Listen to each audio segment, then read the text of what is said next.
Pitching, change. Pitching, change. In comes Brad Peacock, who battles with COVID-19, and on the ninth pitch of the at-bat, he gives up a double. Then, Kidney Bean Hernandez attempts to lay down a bunt, and he does it again, and he does it again, before finally laying it down, and...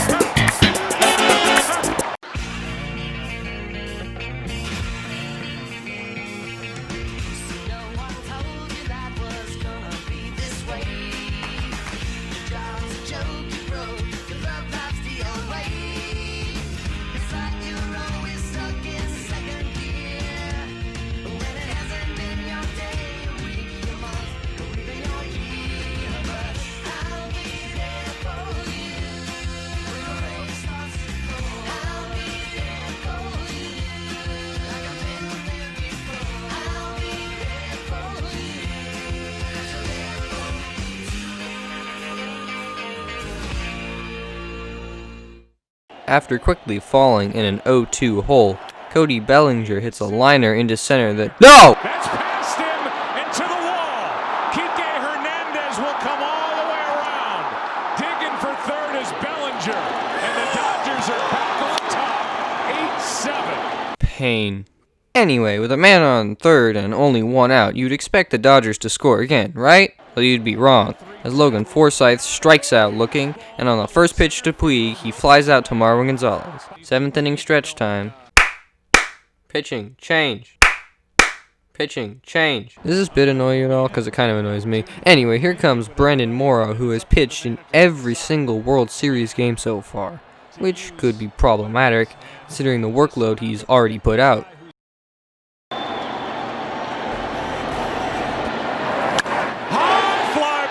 Goodbye. One pitch to Springer, and we're tied again.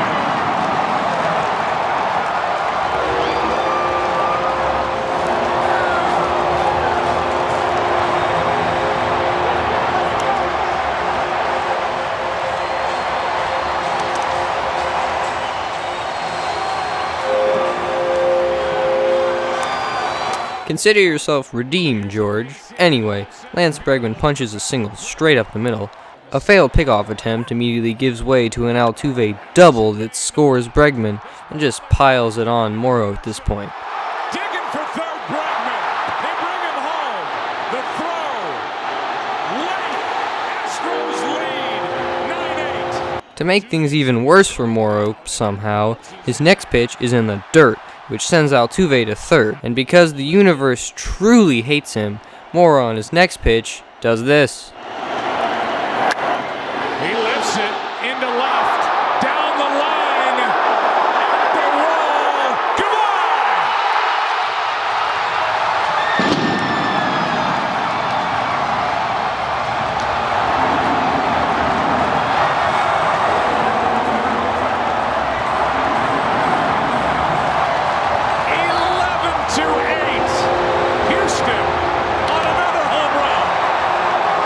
Quick recap of Morrow's tenure on the mound: 6 pitches, 2 home runs, a wild pitch, a double, a single, and literally one pitch that was not hit. It was a called strike. If we put that into a game score calculator, that gives us a score of 8. It starts at 40. So, yeah. Pitching, change.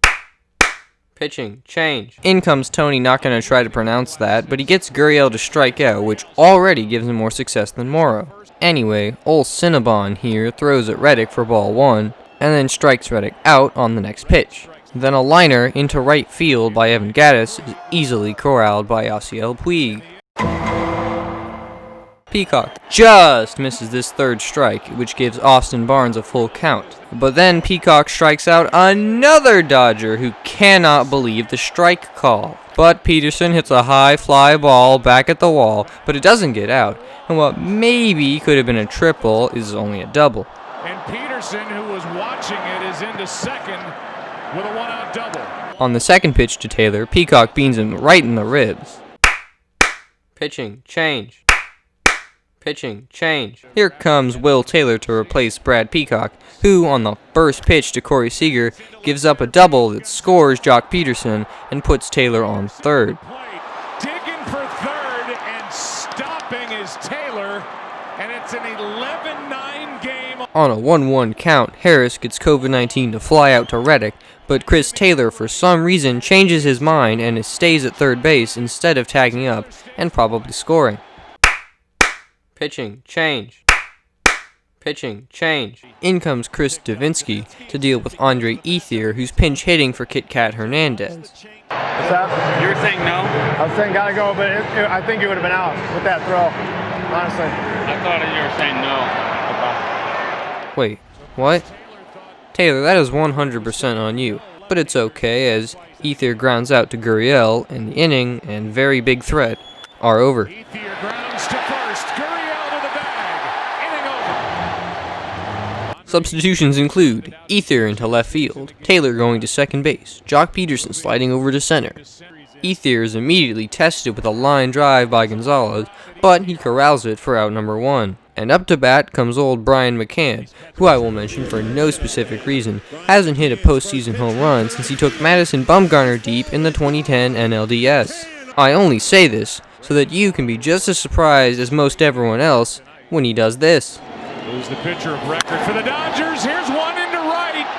Back at the wall. It is another home run. McCann. And the 3-run lead is back.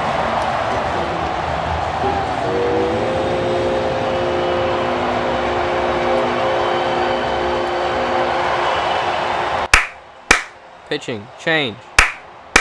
Pitching change. In for Cinnabon comes Ross Stripling, who immediately gives up a single to George Springer, who's been pretty hot ever since he grounded out in the first. And oh no, another pickoff attempt by the Dodgers. Oh no!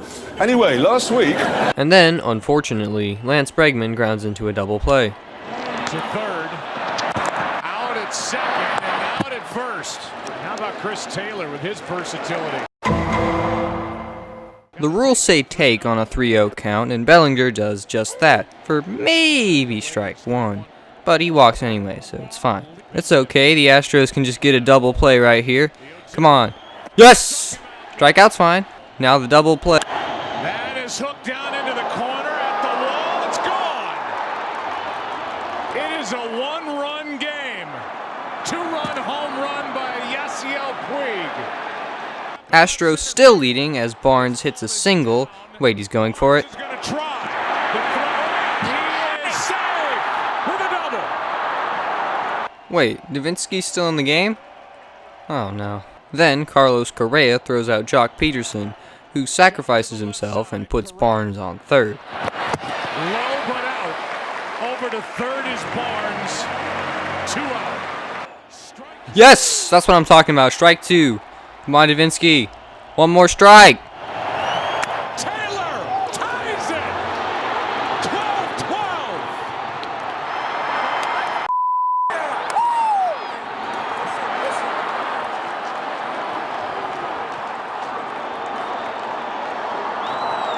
Davinsky, I hate you, but he at least contains Corey Seager to a long fly ball instead of another homer, which is good.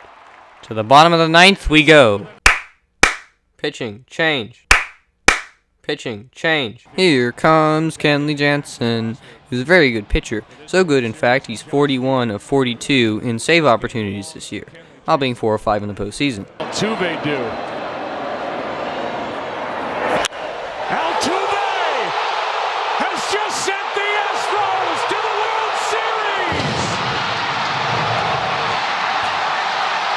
World Series. Just kidding. Gotcha, though. Although he was trying for it. Same deal on the next pitch, but he's about 20 feet short. Here's a fly ball into right. Back at the wall. This game is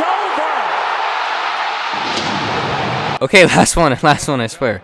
He actually popped out in foul territory to Bellinger. Here comes a 2-2. High fly ball to left center. Back at the wall. It's off the wall. Gurriel with a 2-out double.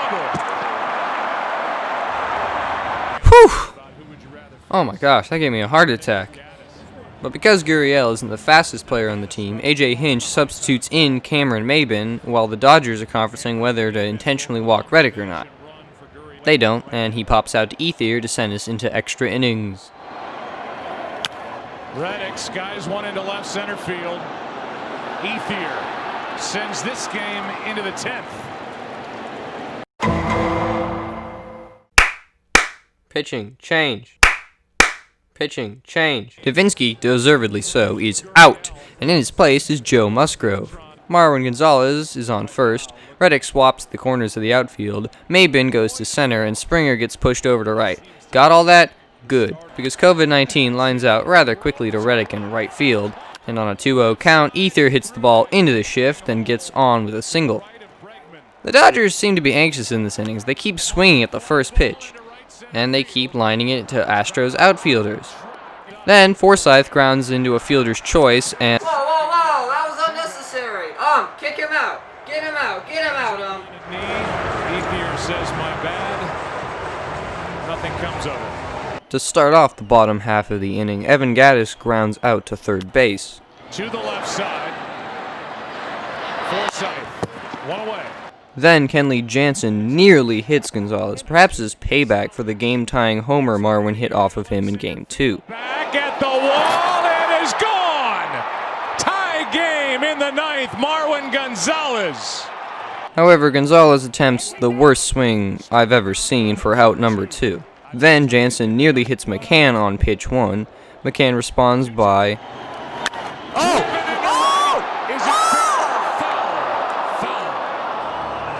Brian, you can't do that to me, dog. My heart nearly stopped. Anyway, on the next pitch... Hey, Jansen, get it together. So, McCann is now on first. The Astros coaching staff considers pinch running for him, but they don't. The 3-0 automatic take rule still applies. For whatever reason, Kenley Jansen tries to pick off McCann at first. It didn't work. And then Springer walks. And now A.J. Hinch decides to pinch run for McCann. He subs in Derek Fisher. No, the other Derek Fisher. Yeah, that's the one. And up comes Alex Bregman. Played in 47 big league games this year. You can run. Bregman would like to get him to scamper home. 2 on, 2 out. 10th inning. That's in the air to left. Here comes Fisher. Throw by Ethier.